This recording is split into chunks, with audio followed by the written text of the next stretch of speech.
ಗ್ರಾಮದವರು ಅಲ್ಲಿ ಕೆನಡಾದಲ್ಲಿ ಟೊರಾಂಟೋದಲ್ಲಿ ಹತ್ಯೆ ಆಗಿದ್ದಾರೆ. ಯಾವ ಕಾರಣಕ್ಕೆ ಅವ್ರನ್ನ ಹತ್ಯೆ ಮಾಡಿದ್ದಾರೆ ಅನ್ನೋದು ಇನ್ನೂ ಕೂಡ ಸರಿಯಾದ ಮಾಹಿತಿಗಳು ಸಿಗ್ತಾ ಇಲ್ಲ. ಆದ್ರೆ ನಾನು ಬಹಳ ವಿಷಾದವನ್ನ ವ್ಯಕ್ತಪಡಿಸ್ತೇನೆ.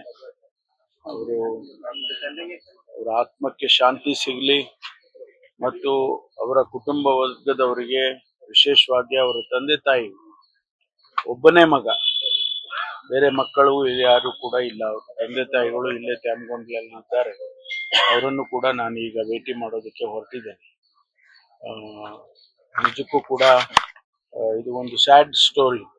ಒಬ್ಬ ಪ್ರತಿಭಾವಂತ ಅಲ್ಲಿ ಹೋಗಿ ಕೆಲ್ಸಕ್ಕೆ ಹೋಗಿ ಅಲ್ಲಿ ಪ್ರಾಜೆಕ್ಟ್ ಡೈರೆಕ್ಟರ್ ಆಗಿ ಕೆಲಸ ಮಾಡ್ತಾ ಇದ್ದಿದ್ದು ಅವರಿಗೆ ಈ ರೀತಿ ಹತ್ಯೆ ಮಾಡಿರ್ತಕ್ಕಂಥದ್ದು ನಿಜಕ್ಕೂ ಆ ದೇಶದಲ್ಲಿ ಏನು ವ್ಯವಸ್ಥೆ ಇದೆ, ಕಾನೂನಿನ ವ್ಯವಸ್ಥೆ, ಅವರು ಕಾನೂನಿನ ಪ್ರಕಾರ ಕ್ರಮ ತಗೊಳ್ಬೇಕು.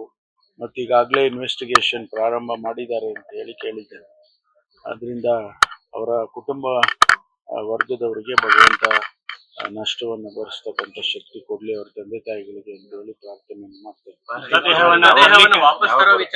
ಅದಕ್ಕೆ ನಮ್ಮ ಇಂಡಿಯನ್ ಹೈಕಮಿಷನ್ ಅವರು ಈಗಾಗಲೇ ಅವ್ರ ಗಮನಕ್ಕೆ ಹೋಗಿರ್ತಕ್ಕಂಥದ್ದು. ಅವರು ಕಳಿಸ್ಕೊಡ್ತಾರೆ. ಅವರು ಏನೋ ಒಂದು ಸಿಸ್ಟಮ್ ಇದೆ, ಅವರಲ್ಲಿಂದ ಕಳಿಸ್ಕೊಡ್ತಕ್ಕಂಥದ್ದು ಇನ್ನೂ ಒಂದು 3-4 ದಿವಸ ಆಗುತ್ತೆ ಅಂತ ಹೇಳಿದ್ದಾರೆ. ಅದು ಬಂದ ನಂತರ ಅವ್ರಿಗೆ ಏನ್ ಗೌರವ ಸಮರ್ಪಣೆ ಮಾಡಬೇಕು ಅದನ್ನ. ನಿನ್ನೆ ಪುನರ್ವಸತಿ ಸಭೆ ಆಯ್ತು ಸರ್ ಸಿಎಂ ನೇತೃತ್ವದಲ್ಲಿ. ಅವರು ಒಂದೇ ಕೋರ್ಟ್ಗೆ ಪ್ರಕರಣಗಳು ತರುವಂತ ವಿಚಾರದಲ್ಲಿ ಏನಾದ್ರು ಚಿಂತನೆ ನಡೆದಿದೆ ಸರ್? ಇಲ್ಲ, ಈಗಾಗಲೇ ನಾವು 3 ಜನ ಪ್ರಾಸಿಕ್ಯೂಟರ್ಸ್ ನ ಚಿಕ್ಕಮಂಗ್ಳೂರಿನಲ್ಲಿ, ಶಿವಮೊಗ್ಗದಲ್ಲಿ, ಉಡುಪಿಯಲ್ಲಿ ನೇಮಕ ಮಾಡಬೇಕು ಅಂತ ಹೇಳಿ ತೀರ್ಮಾನ ಮಾಡಿದ್ದೇವೆ. ಯಾಕೆಂದ್ರೆ ಆದಷ್ಟು ಶೀಘ್ರವಾಗಿ ಅವರ ಕೇಸಸ್ಗಳೆಲ್ಲ ಬಗೆಹರಿಬೇಕು ಅಂತ. ಅದನ್ನೇ ಅವರು ಕಂಡೀಷನ್ ಹಾಕಿದ್ರು, ಸರೆಂಡರ್ ಆಗುವಂತ ಸಂದರ್ಭದಲ್ಲಿ ಕಂಡೀಷನ್ ಹಾಕಿದ್ರು. ಈಗ ಪ್ರಾಸಿಕ್ಯೂಟರ್ನ ನೇಮಕ ಮಾಡಿ ಬೇಗ ಸ್ಪೀಡ್ ಅಪ್ ಮಾಡಿಬಿಟ್ಟು ಅದನ್ನ ಮಾಡಬೇಕು ಅಂತ ಹೇಳಿ ನಿನ್ನೆ ಚರ್ಚೆ ಮಾಡಿದ್ದೇವೆ. ಅದಕ್ಕಾಗಿ ನಿನ್ನೆ ದಿವಸ ಮುಖ್ಯಮಂತ್ರಿಗಳು ಆದೇಶ ಕೊಟ್ಟಿದ್ದಾರೆ. ಈಗ 3 ಜನ ಪ್ರಾಸಿಕ್ಯೂಟರ್ಸ್ ನೇಮಕ ಮಾಡ್ತೀವಿ. ಅವ್ರು ಅಲ್ಲೇ ಅಪಿಯರ್ ಆಗಿ ಆದಷ್ಟು ಬೇಗ ಅದನ್ನ ಕೇಸ್ಗಳನ್ನ ವಿತ್ಡ್ರಾ ಮಾಡ್ತಕ್ಕಂತ ಕೆಲಸ ಮಾಡಬೇಕು. ಪ್ರಕರಣದಲ್ಲಿ ಸರ್ SIT ತನಿಖೆ ಯಾವ ಮಟ್ಟದಲ್ಲಿ ಇದೆ ಸರ್? ಇನ್ನೂ ಮಾಡ್ತಾ ಇದ್ದಾರೆ, ತನಿಖೆ ಮಾಡ್ತಾ ಇದ್ದಾರೆ ಅವರು. ಯಾಕೆಂದ್ರೆ ಅವರು ದುಬೈನಲ್ಲಿ ಇದ್ರು. ಅನೇಕ ವಿಚಾರಗಳು ಅಲ್ಲಿಂದಾನು ತಗೋಬೇಕು.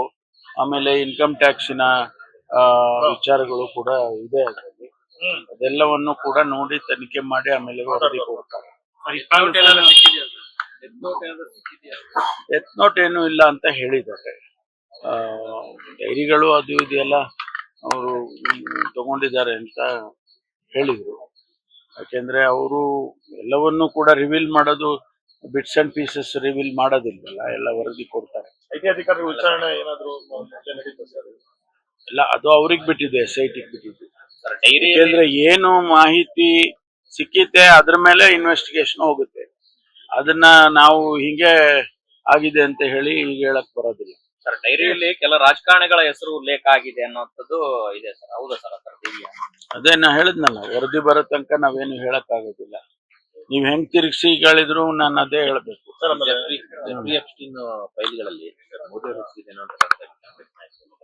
ಅದೆಲ್ಲ ದೊಡ್ಡ ವಿಷಯ ರೀ, ನಮ್ಮವರೆಗೂ ಬರೋದೇ ಇಲ್ಲ. ಇಂಟರ್ನ್ಯಾಷನಲ್ ನಾವಲ್ಲಿ ಈಗ ಇಕ್ಬಾಲ್ ಹುಸೇನ್, ಚಂದ್ರಾ ಜಾರಕಿಹೊಳಿ, DK ಶಿವಕುಮಾರ್ CM ಆಗ್ಲೇಬೇಕಂತ ಒಂದು ಹೇಳಿದ್ದಾರೆ. ಬಹಿರಂಗ ಸ್ಟೇಟ್ಮೆಂಟ್ ಕೊಡ್ತಾ ಇದ್ದಾರೆ. ನೀವು ಸ್ವಲ್ಪ ಈ CM ವಿಚಾರವನ್ನ ಸ್ವಲ್ಪ ಬಿಟ್ಟು ಬೇರೆ ಇನ್ನೇನಾರ ಕೇಳಕ್ ಶುರು ಮಾಡ್ರಿ. ಹೋಗ್ತಾರಪ್ಪ ಡೆಲ್ಲಿಗೆ. ಅವರು ಹೋಗ್ಬಾರ್ದ ಡೆಲ್ಲಿಗೆ? ಅವ್ರಿಗೆ ಸಮಯ ಇದು ಮೀಟಿಂಗ್ ಗಳು ಇರ್ತವೆ. ಅವರು ಪ್ರದೇಶ್ ಕಾಂಗ್ರೆಸ್ ಸಮಿತಿ ಅಧ್ಯಕ್ಷರಿದ್ದಾರೆ ಮತ್ತು ದೊಡ್ಡ ಇಲಾಖೆ, 2 ದೊಡ್ಡ ಇಲಾಖೆ, ನೀರಾವರಿದು, ಬೆಂಗಳೂರಿದು ಅನೇಕ ಸಭೆಗಳು ಫಿಕ್ಸ್ ಮಾಡ್ಕೊಂಡಿರ್ತಾರೆ, ಹೋಗ್ತಾರೆ. ಅವ್ರಿಗೆ ಡೆಲ್ಲಿಗೆ ಹೋಗೋದೇ ದೊಡ್ಡ ವಿಚಾರನಾ? ಒಂದ್ ಕಡೆ ಯತೀಂದ್ರ ಸ್ಟೇಟ್ಮೆಂಟ್ ಕೊಡ್ತಾರೆ, ಇನ್ನೊಂದ್ ಕಡೆ ಅದ್ ಬಿಟ್ಬಿಟ್ಟು ಬೇರೆ ಏನಾರು ಕೇಳಿಯಪ್ಪ, ನಾನು ಉತ್ತರ ಕೊಡೋದಿಲ್ಲ ಅದಕ್ಕೆಲ್ಲ. Thank you. ಈಗ MLA-ಗಳು ಗೊಂದಲದಲ್ಲಿ ಇದೀವಿ ಅಂತ ಸ್ವಯಂ MLA-ಗಳೇ ಹೇಳ್ತಿದ್ದಾರೆ. ಸತೀಶ್ ಜಾರಕಿಹೊಳಿ ಕೂಡ ಹೈಕಮಾಂಡ್ ಹೇಳ್ತಾ ಇದ್ದಾರೆ. ಆದ್ರೂ ಹೈಕಮಾಂಡ್ ಇಶ್ಯೂ ಸಾರ್ಟ್ ಔಟ್ ಮಾಡಕ್ ಯಾಕೆ ಮುಂದಾಗ್ತಿಲ್ಲ ಅನ್ನೋ ಪ್ರಶ್ನೆಗಳು ಎದ್ದಿದ್ದಾವೆ. ನಾನ್ ಕಾಂಪಿಟೆಂಟ್ ಅಲ್ಲ ಹೈಕಮಾಂಡಿನ ಮಾತುಗಳು ಹೇಳಕ್ಕೆ. ಹೈಕಮಾಂಡೇ ಹೇಳ್ಬೇಕಲ್ವಾ.